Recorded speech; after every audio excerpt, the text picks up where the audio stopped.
So core PE is moving away from being skills based, that you are able to perform this set of skills in this activity, and it's becoming far more about decision making, roles and responsibilities, relationships, how other things affect you, so your mental well-being, how you socially interact, how your emotions affect your performance. So we're kind of moving away from it becoming teaching skills to take part in an activity, and it's a lot about developing the whole person, putting into situations and supporting decision making and how you interact with others.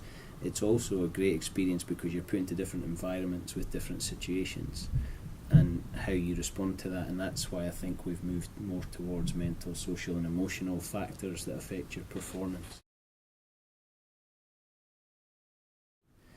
It's not 2 hours of continuous PE, but it's 2 hour time allocation. You tend to plan for 40 minutes, but we had a lecturer came out from Edinburgh Uni who was watching one of the student teachers, and he made an absolutely brilliant point, and the background of it, the teacher hadn't left a huge amount of time at the end of the session for gameplay, and the student teacher had said, but I needed them to be able to do this. And the lecturer made a great point. He said, look, forget 2 hours of PE a week. If you only had 20 minutes of PE a week, what would you do? And the answer was play games. So he said, well, if that was what was the most important, why is that not the most important when you have 2 hours of PE a week? Which was, until somebody said it, it was a eureka moment even for me, but until somebody verbalised it and said this is the case, you didn't maybe pay attention to it. So although you plan 40 minutes, there's a huge amount in there that can be extended. So if they did arrive early, and by the time they get to 4th, 5th year, they can get changed pretty quickly, although other things then come into play by the time they're mucking around and having a chin wag and doing all those things in the changing rooms. But you could be looking at 45, 50 minutes with some classes, but because you've got that element of games, you can play more or play longer. So you tend to plan for it. So that gives us really just 80 minutes a week rather than 2 hours of PE a week. Not at all. Yeah. But there's a huge number of things in it. There's culture, which is changing massively in this country, even from the point that I said off camera about the students having iPads.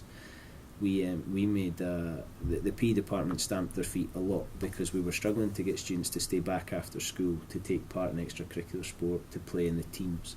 So the school listened, and on a Wednesday the lunch hour is an hour, whereas usually it's 45 minutes.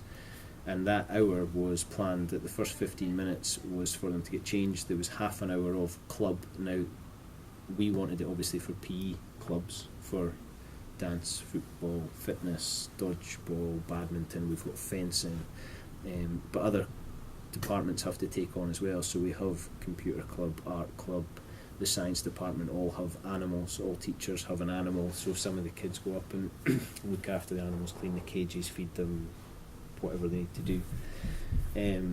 But as soon as these came around, the iPads came around, the number of students coming to clubs declined because they can sit and play with those at lunchtime. So they're playing football on an iPad rather than playing football with a football and with other people. So, it's another one of those question marks about what we're actually achieving with this technology that we've got. There's a lot of studies that I'm sure you're reading and looking at of places where everybody does activity in the morning and how that's impacting on their learning and their self-esteem and their confidence and their social relationship building and all those great positive things.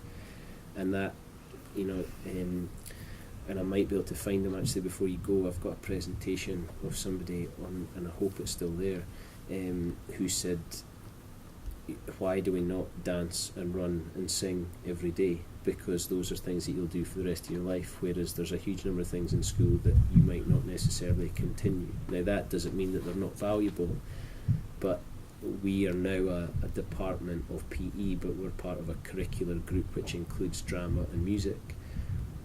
Now, all kind of passions of mine, not many of them I have any talent for, but if we could have kids singing and dancing and performing and playing musical instruments and taking part in PE every day, it would have a huge impact.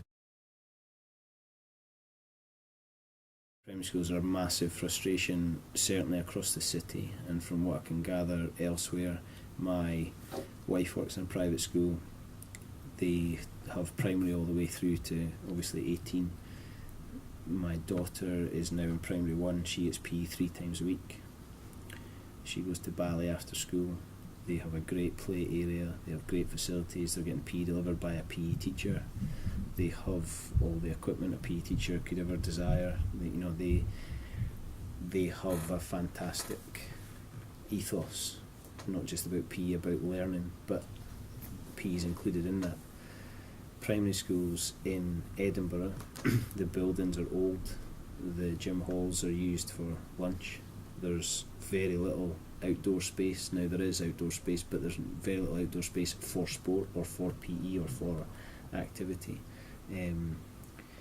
It's often delivered by teachers who are not necessarily qualified, but they've not done any professional development. They're not particularly willing to take part in professional. Now just got to the point where we've got students who are now trying to sit higher PE who have had no specialism in PE in primary school, but they've been in class sizes of up to 30 in first, second, third and fourth year.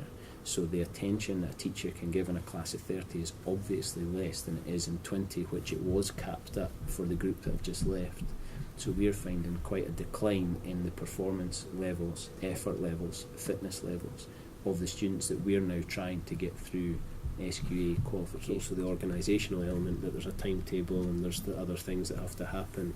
At the moment it feels like PE is not massively high on the agenda, so when timetables are being made up, things like maths, English, science are put into the timetable first, and then PE is shoehorned in.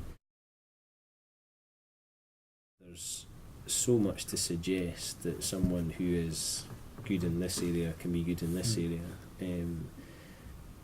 It's all back to that love of learning, and feeling stimulated in various areas, and that's something, when we talk about the whole child, sometimes I think we forget actually what the whole child is. I was telling the story of my daughter went to nursery yesterday wearing a spider costume that I fully expected to last 10 minutes. She was still in it when I picked her up at 3:45 and had worn it the whole day, and I think was sweating like a but she just loved it. And we were sort of saying, at what point does that become not what you do? At what point are we so concerned by what other people think that we don't sing and tend to be able to fail and then how do I get better? And that's the correlation for me, that when you learn it's okay to get things wrong, because you learn to show what you need to know and then you find it out, whether that's with the help of a teacher or as an individual or with the support of someone, then that's fine. Support on kids' health and well-being, not how are they interacting with others and the woolly statements that are in Curriculum for Excellence. I would actually like to be able to say to a parent, your son or daughter is overweight and is struggling to maintain the fitness levels required in PE. Here's what I suggest you do. Huge number of kids with asthma. Now, I know people who have not beaten asthma but don't need their inhaler. We've got kids. My father is type 2 diabetes. It's his own bloody fault because he doesn't move and has a horrendous diet.